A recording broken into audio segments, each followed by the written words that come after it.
What's your take? I mean, you know this stuff better than anyone. What's how do we get here? How's this keep happening with different, regardless of the cast of Well, characters? so first of all, I mean, let's recognize the wild card here in a way, which is President Trump. But before we talk about that, let's talk about the commonality, which is what has brought us to and keeps bringing us to this situation.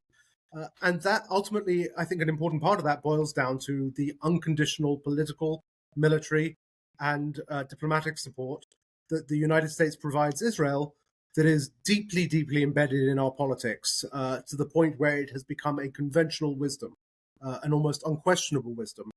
And what that means is that essentially it creates a situation where the tail wags the dog, where the government of Israel, where Prime Minister Netanyahu can decide to strike out at Iran, can decide this is the moment to escalate, whether that is specific to Iran's nuclear program or indeed whether it is a broader effort to try and weaken and perhaps collapse the existing Iranian government.